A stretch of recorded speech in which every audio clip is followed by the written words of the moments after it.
So before we continue into the video, a quick shout out to today's video sponsor, JerseyFifa.com, the home of all of the greatest football kits. Whether that be the new latest releases or the old classic ones like this, Jersey FIFA has something for everyone, and now you can check it out yourself using the link in the description down below.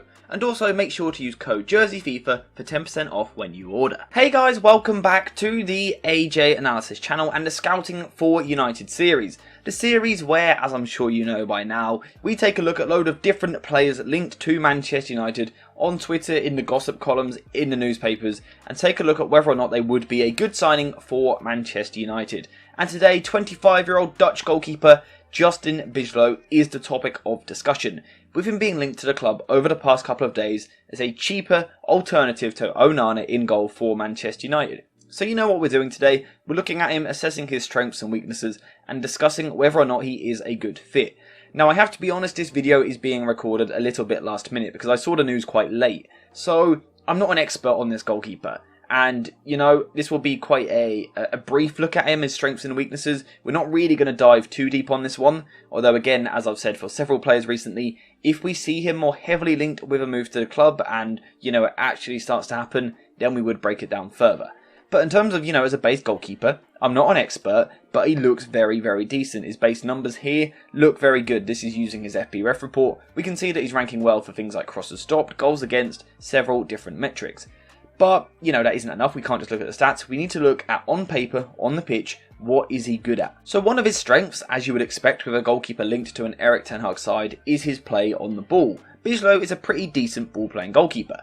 Whether it be clipped balls out to the fullback, shorter passes into these players here, or long balls into the half spaces, Bijlow is very comfortable on the ball. And I would say it is this little clipped pass to the fullback where he really excels. Something which United can't do currently. When teams press like this, with wingers kind of in between the fullback and the centre-back, like so, United don't currently have the ability to clip the ball over the winger to the fullback. That is something which Bijlow is very, very comfortable with, and importantly, he is good at doing it either side, so he would be an upgrade in that department and improve Manchester United's ability to play the ball out from the back.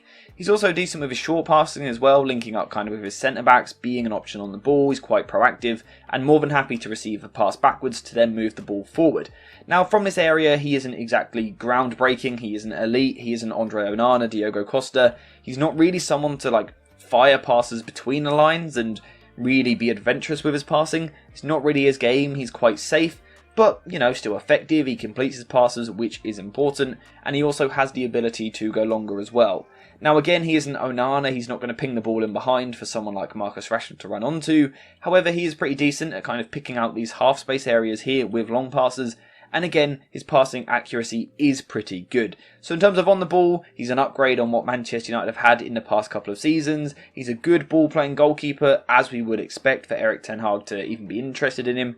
Is he the elite level? No, but he is pretty decent. He's also a pretty good shot stopper as well, which is very, very important to this Manchester United team. They need someone who in the big moments can stop the ball going in the back of the net, and Bijlow has proven this season that he can do that. These are the numbers comparing him to other goalkeepers in the Eredivisie last season. And in terms of post-shot XG, he ranked 3rd in the division last season, stopping 5.9 more goals than what you would expect. Now, for those of you that aren't familiar with the channel and haven't been here before, post-shot XG is the quality of the shot once it has been taken. So typical expected goals does not take into consideration the quality of the shot. It's purely based on where you are shooting from, how likely are you to score from that position. Post-shot XG is how likely the goal is once the ball has physically been kicked. So it takes into consideration the quality of the shot, the placement of the shot. And Bijlow ranks very, very well in this area, like I said already, stopping 5.9 more goals than what would be expected. Again, if we're comparing that to De Gea last season, he is much, much better. So I think he would be a decent upgrade in that department as well. As well as saving shots, he's also good at some of those other things which we need from goalkeepers these days, and whether that be crosses stopped or kind of sweeping up behind his defence, Bijlow is very comfortable with both. And particularly his crosses stopped numbers look very decent.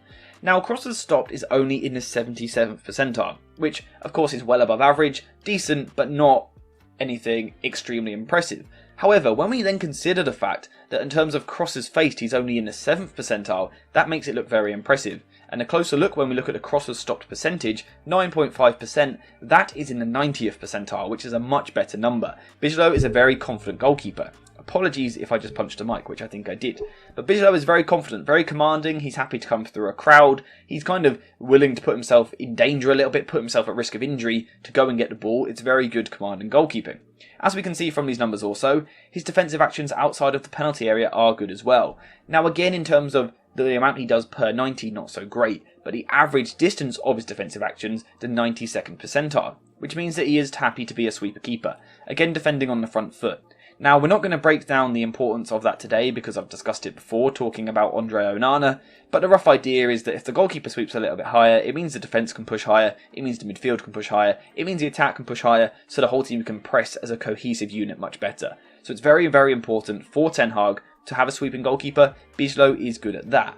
And then also, on top of these things, having been that good proactive goalkeeper, whether it's shot stopping, claiming crosses or sweeping, he's also good, as we've seen already, on the ball. Now earlier we were talking about his passing, he's also good with his throws out as well. When he gets the ball, he quickly likes to kind of bowl it out to a fullback or into a midfielder in space, and that allows his team to quickly turn a defensive situation into a quick counter-attack. So that is another area where I would say he is pretty good. Now as with any player, for all of these good strengths, he does have weaknesses as well, and one of his weaknesses is his positioning, or perhaps it's his concentration. It's difficult to really put your finger on what it is exactly.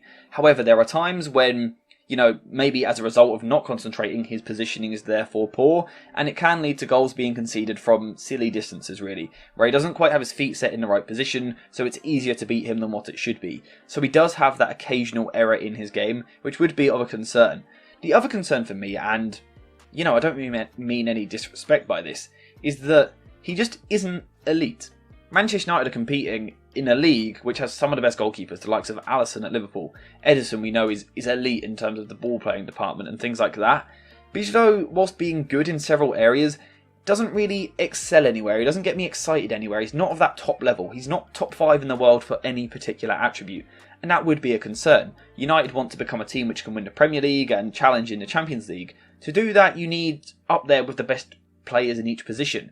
Bijlow isn't really that, and then also the other concern would be his injury record. This is a player which has missed a lot of games through injury over the past 3 or 4 seasons. Now that last one is particularly unfortunate, the broken wrist, keeping him out for 68 days, which was 14 games.